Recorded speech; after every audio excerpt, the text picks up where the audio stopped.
This is Glass City Humanist, a show about humanism, humanist values, by a humanist. Here is your host, Douglas Berger. In this episode, we look at the lack of compassion and empathy in some conservative politicians and find out that humanism is the better way. Then, after talking about why Harvey Milk was back in the news recently, we look at a study commissioned by the state of Utah that proves gender-affirming care is a good idea for trans kids. Glass City Humanist is an outreach project of the secular humanists of Western Lake Erie, building community through compassion and reason for a better tomorrow.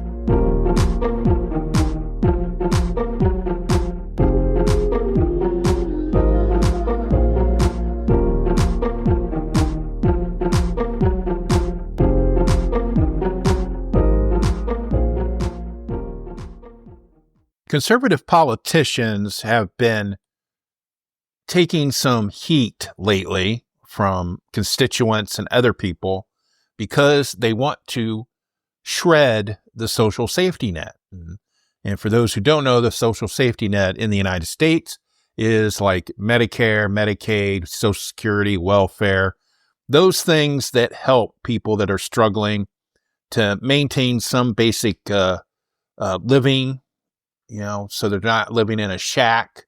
Because remember, for those historians in the crowd, the Social Security system was developed and created because too many people didn't like the fact that grandma and grandpa were living in a shack underneath a railroad trestle somewhere because they had nothing to fall back on. They had no family for help. The state and the community couldn't help, and so they created this Social Security system to give elderly people that are retired and no longer working, a basic income so that they can be full productive members of society still. And so conservative politicians have had this plan ever since the Social Security system was developed in the 1930s to do away with it and do away with Medicaid or cut it severely. And they would take those, quote, cost savings, unquote, and give tax breaks to wealthy individuals. And as we know from the John Rawls principles of fairness and justice, that's not fair and that's not justice. When you take from people who have little to give, take from them and give it to people who have much more to give, that is not fair. That's not a fair distribution. Now, of course, we live in a country where we have the Bill of Rights and we have an economy that's kind of based on some regulated capitalism. So, you can't just take money from someplace and put it somewhere. You all have to come to an agreement. You have to vote on elected officials who create these laws and policies. So that's where we're at now. And so they're trying to get this big federal budget passed. It has the weird moniker, Big Beautiful Bill. Ugh. And as one late night comedian said, it sounds like somebody at a low rent strip joint. Ladies, let's give it up for Big Beautiful Bill. That's I think it was Stephen Colbert. Anyway, so these conservative politicians, Republicans mostly, they're mostly Republicans, have been having, the ones that have been having town halls. That's where you go back and talk to your constituents, and they've been getting an earful about some of the stuff that's been happening in Washington, including the attempts to cut Medicaid and Medicare. And one of the US Senators, Joni Ernst from Iowa, had a particular bad interaction with some constituents when she was trying to defend voting for Medicaid cuts. Now, her premise was entirely false. She claims that people who aren't eligible are getting Medicaid, and that is simply not the case. The fraud rate for Medicare and Medicaid is lower than the fraud rate that we see with like cryptocurrencies and banks and things like that. And most of the fraud that happens, let's say in Medicare, comes from providers submitting false claims. That's the majority of the waste and fraud that supposedly exists. It's not individuals. Most people don't realize how hard it is to get your social safety net when you need it. You have to, so many hoops you have to step on. You have to basically expose your entire personal life, your bank accounts, everything to get it. And so there are very few people that are actually getting it that shouldn't be getting it. You might hear anecdotal evidence, like somebody's getting arrested because they've been cashing grandma's checks and she's been dead for 5 years. But that's an outlier. That's like, those are anecdotal. That's not systemic. That doesn't tell you what the system is. So she starts off by that. Then she's saying, that we need to rein in these costs and eliminate this fraud and by cutting this stuff. And somebody shouts out, people are going to die. People that lose their health insurance are going to die, and it's true. And she flippantly, and I'm sure she just did it flippantly because she was being berated the whole time and just was sick of it. And she said that we all die. And here, let me play a clip of when she says that. So when we are talking about the corrections in this reconciliation bill, again, it's corrections of overpayments and people that have not been eligible for these programs by law as it is currently written. So when you are arguing about illegals that are receiving Medicaid benefits, 1.4 million, 1.4, they're not eligible. So they will be coming off. So people are not, well, we all are going to die. So for heaven's sakes. For heaven's sakes, folks. Okay, but what you don't want to do is listen to me when I say that we are going to focus on those that are most vulnerable. Those that meet the eligibility requirements for Medicaid, we will protect. So, of course, that was not the way to answer that question. That was not the way to respond to that shout out that we all die.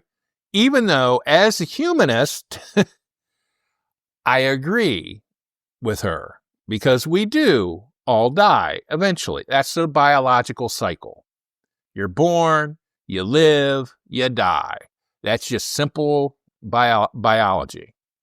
All right. The problem comes, though, that the context and the intent. She said it in a hurtful manner.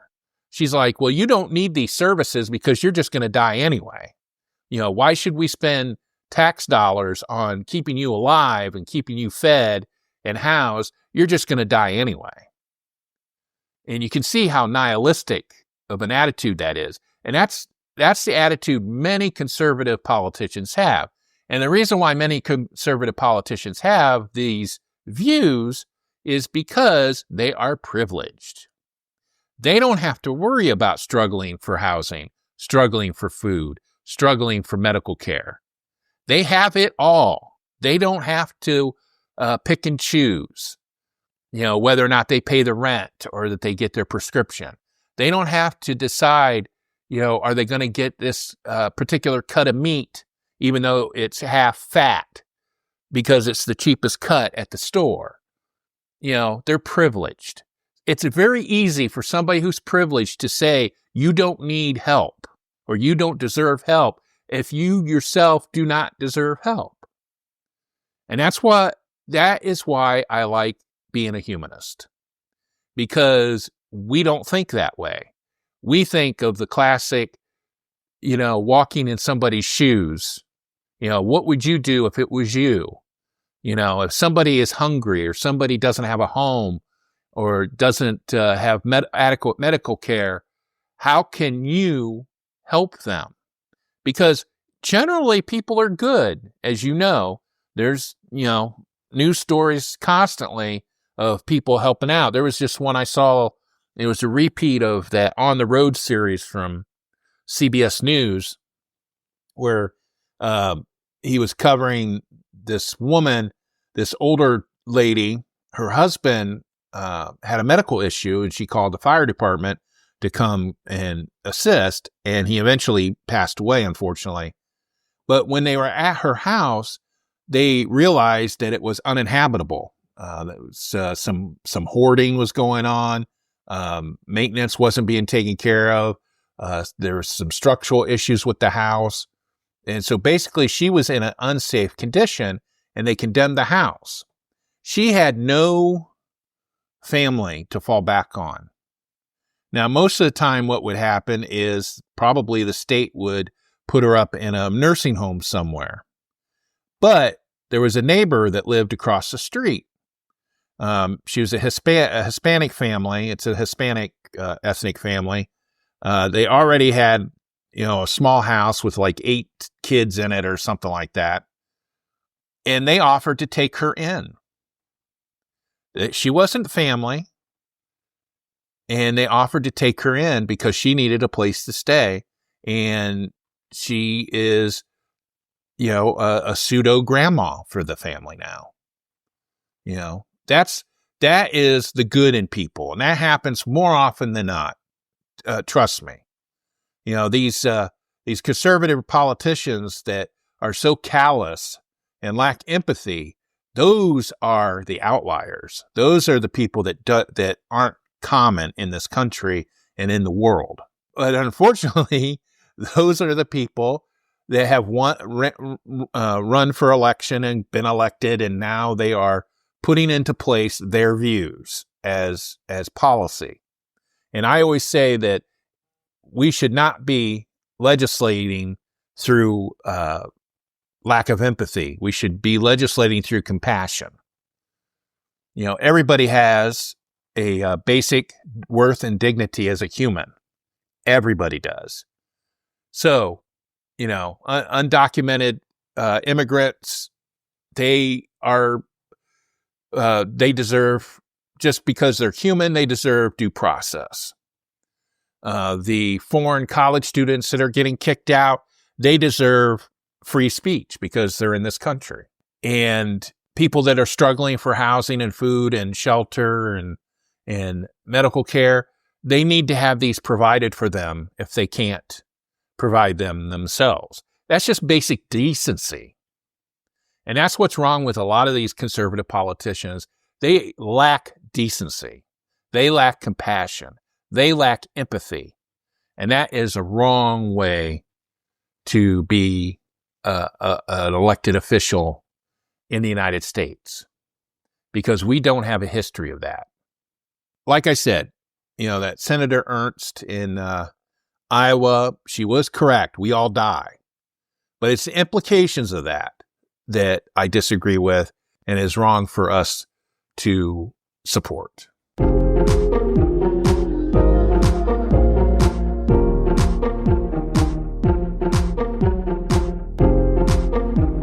For more information about the topics in this episode, including links used, please visit the episode page at glasscityhumanist.show.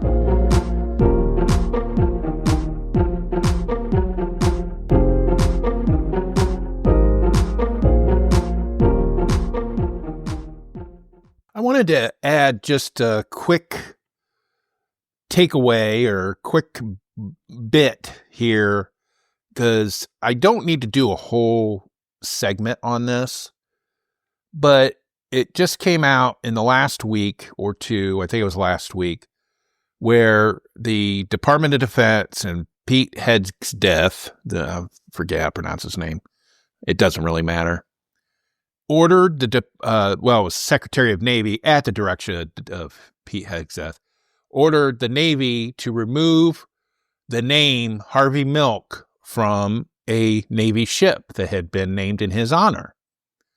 For those that don't know, Harvey Milk was a gay rights activist in San Francisco. He was one of the first openly gay politicians to be elected to the Board of Supervisors, which is the San Francisco City Council. And he was assassinated by a heterosexual man who was upset that that he had a feud with Milk and that he didn't get some politic stuff. And he ended up assassinating Harvey Milk and the mayor of San Francisco in 1978. And side trivia note, when the mayor of San Francisco was assassinated along with Harvey, the next person in line of succession was Dianne Feinstein. She was the president of the Board of Supervisors, and she became mayor of San Francisco, and that started her whole entire political career, unfortunately, for that. The Trump administration has been actively trying to erase the LGBTQA plus community from government websites and government information and everything, along with other marginalized groups like blacks and women, trying to diminish their contributions to history because of some white supremacist patriarchal grievance that they have. So they did that. They ordered that. And what I wanted to add, I just want to add a comment because it's probably going to happen anyway. They're probably going to remove the name. But Harvey Milk served in the Navy. He was discharged because he was homosexual. And Harvey Milk has had more military experience than the current Secretary of Defense and President Trump combined. And if anybody deserves to have a ship named after them, it's Harvey Milk. And like I said, a lot of these conservative politicians lack compassion and they lack empathy. And that's just a prime example and a very sad example.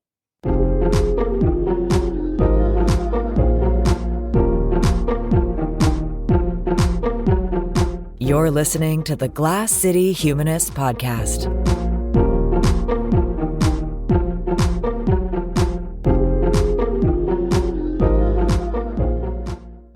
Back in early 2023, the Utah legislature got their governor, Spencer Cox, to sign a bill that placed an indefinite moratorium on doctors providing puberty blockers and hormone therapy to trans kids with gender dysphoria, which we've seen across the board in all these religiously conservative legislatures, Ohio included, although the Ohio law is still in the courts, even though they set aside the injunction, so it's still illegal to get gender-affirming care in Ohio, but it is in court right now.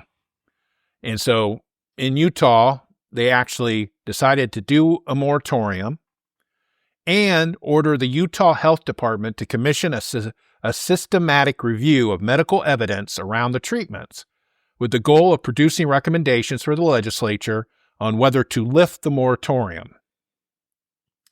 And Governor Cox said, at the time, we sincerely hope that we can treat our transgender families with more love and respect as we work to better understand the science and consequences behind these procedures. Now, before I get into what they found, research on transgender, gender-affirming care there's not a lot of it. That is one of the things, it's been studied. There's been periodic papers published. There was even one paper that had to be retracted because it was wrong and the methodology was wrong. I just learned recently that there was a German scientific study where they actually did some regular scientific work on it that agreed that gender-affirming care was needed. And I'll have a link to that article. I think it was Erin in the Morning. Her Substack newsletter talked about it. And I'll have a link into it. So the state of Utah got together a panel of people to review all of whatever data they could find and it was compiled over a 2-year period by the Drug Regimen Review Center at the University of Utah. Now, there was a recent report within the last few weeks of the federal government releasing a report on the same subject, but it was bought and paid for by the Manhattan Institute, which is an anti-trans group. They basically just cut and pasted the Manhattan Institute report. So we're not going to accept that, but this is a different one. It says the names of the Utah report's contributors are actually disclosed on a more than 1,000-page document. And it also says if they have any conflicts of interest with the pharmaceutical industry.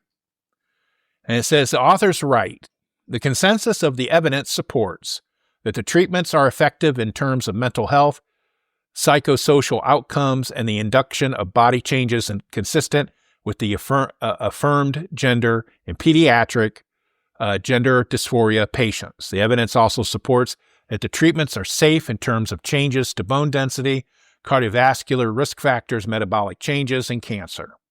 It is our expert opinion that policies to prevent access to and use of gender-affirming hormone therapy for treatment of gender dysphoria in pediatric patients cannot be justified based on the quantity or quality of medical science findings or concerns about potential regret in the future, and that high-quality guidelines are available to guide qualified providers in treating pediatric patients who meet diagnostic criteria.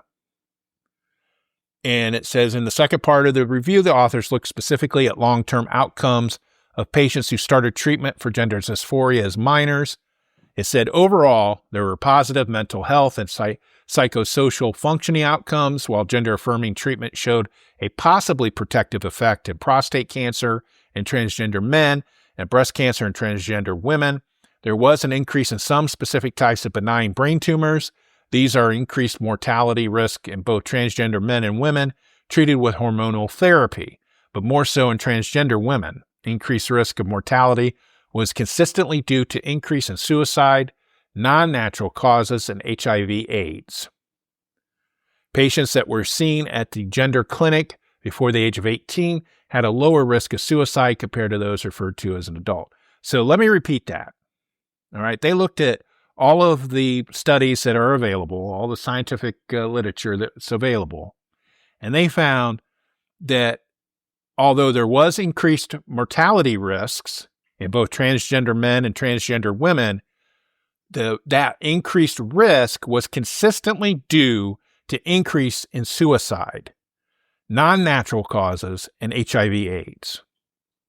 Not from the puberty blockers, not from the treatment itself. And submitted with the review was a set of recommendations compiled by advisors from the state's medical and professional licensing boards, University of Utah, and the Utah nonprofit hospital system on steps the state legislature could take to ensure proper training among gender-affirming care providers in the event it decides to lift the moratorium. But you know the story. You know how this is going to go. The legislators behind the ban are already dismissing the findings that they asked for. In responses to the questions from the Salt Lake City Tribune, Representative Katie Hall, who co-sponsored the 2023 ban, issued a joint statement with fellow Republican State Bridger Bolender, the chair of the legislature's Health and Human Services Interim Committee, that dismissed the study's findings. We intend to keep the moratorium in place, they told the Tribune. Young kids and teenagers should not be making life-altering medical decisions based on weak evidence. So, that was going to go that way. It was going to go that way. And what I want to say about this, okay, is adding a little personal story. I had a sister. Her name was Lisa. She unfortunately died when she was 40 years old. Almost 22 years ago in 2003 from cancer. She had cervical cancer, as a matter of fact. But she was mentally disabled. She wasn't mentally disabled, like non-functioning. She could function. She just couldn't read very well. I remember growing up trying to get her She wanted to get her driver's license because she wanted to drive, and she could never get past the written test. And so she never got her driver's license, and that really, really hurt her. She was really upset about that. And I bring her up. She's mentally disabled. She received disability payments from Social Security. She had a child. And the thing is that my sister, who is mentally disabled or was mentally disabled, had more rights to make medical decisions for herself than these religious bigots allow for transgender kids in consultation with their family and their doctor. Let that sink in. My sister was mentally disabled, and she could decide whether or not to go to a doctor, whether or not to take any medication, and we could never force her to do any of it. In fact, it was against the law. It was against the law for her family to force her to go to the doctors. We would have had to go to the courts and rule her incompetent and become her guardian in order for her to get medical treatment that we thought that she deserved. The same with having her baby. There was many people in her family that didn't want her to have a child. We couldn't force her to get an abortion. That was her decision. She wanted to keep the baby. So, again, let that sink in. A woman with a mental disability has far more health treatment rights than transgender kids. And I think that is disgusting, that it is that way. These religious zealots, these religious bigots ignore reality in order to push their religious bigotry agenda. And these are people that claim to be Christians. I think that they need to go back to divinity school and learn about the teachings of Jesus. I'm an atheist, and I know more about the teachings of Jesus than some of these holier-than-thou people, including a certain state legislator who likes to make fun of transgender people on Twitter. That is gross and disgusting. And all it is these kids, they want to be who they want to be. They want to love who they want to love. They just want love and support. And that is too much for these religious zealots to do. So I am going to send this article and this report to that particular state legislator. And I'm going to ask him, and he happens to be, he claims to be a minister of a church. And I don't know about his other members of his church, but I wouldn't accept any religious teachings from him because he doesn't get it. He doesn't subscribe to it. He doesn't follow it. And there's a lot of people that are going to get hurt.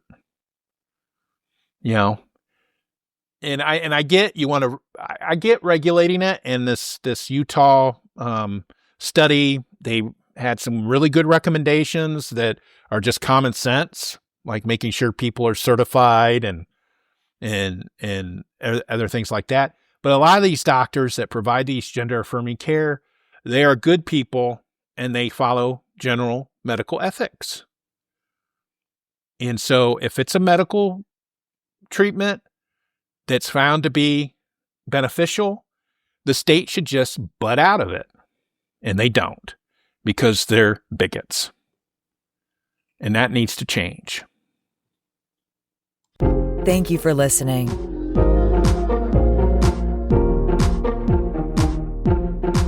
For more information about the topics in this episode, including links used, please visit the episode page at glasscityhumanist.show.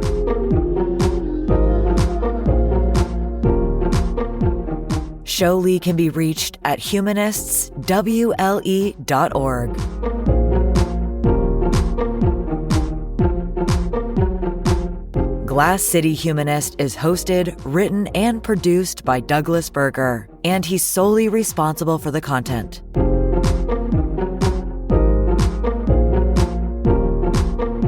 Our theme music is Glass City Jam, composed using the Amplify Studio. See you next time.